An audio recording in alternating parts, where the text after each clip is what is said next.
एवढं सोपं नाही आहे. Insta असेल, Facebook असेल किंवा YouTube असेल त्याच्यावरती व्हिडिओ टाकणं. तुम्हाला जर म्हणजे वाटत असेल कुठेतरी, की मी करू शकते, पुढे पण करेन, तरच तुम्ही ह्या प्लॅटफॉर्मवरती या. नाहीतर आहे ना अदरवाईज प्लीज येऊ नका. कारण कसं असतं ना, आता मी स्वयंपाक करत आहे आणि घरी माझा नवरा पण होता, माझा मुलगा पण होता.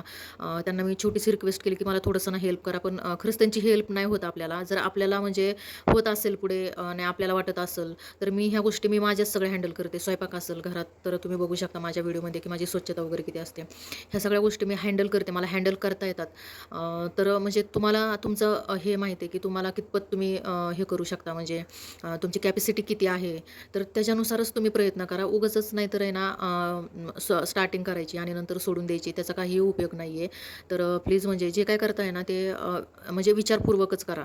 आणि ना तुम्हाला माहिती आहे का म्हणजे तुमचं जर कंटेंट खरंच असेल व्यवस्थित काहीतरी म्हणजे पब्लिक बघत असेल त्याला, काहीतरी आनंद घेत असतील, तरच ते पुढं कुठेतरी शेअर होतं मोठ्या प्रमाणात. अदरवाईज आहे ना ते तिथल्या तिथंच फिरत राहतात. कारण तुम्ही 6 महिने झालं, 8 महिने झालं, तरी तुम्हाला व्ह्यूज भेटत नाही आहेत किंवा कुठंच काही फॉलोवर्स तुमचे वाढत नाही आहेत. तर त्याच्यावरूनच तुम्ही समजून घ्यायला पाहिजे. तर आहे ना तुम्ही नक्की विचार करा ह्या गोष्टीवरती. तोपर्यंत आम्ही जेवणाचा आनंद घेत आहोत. चला तर भेटूया नंतर. बाय.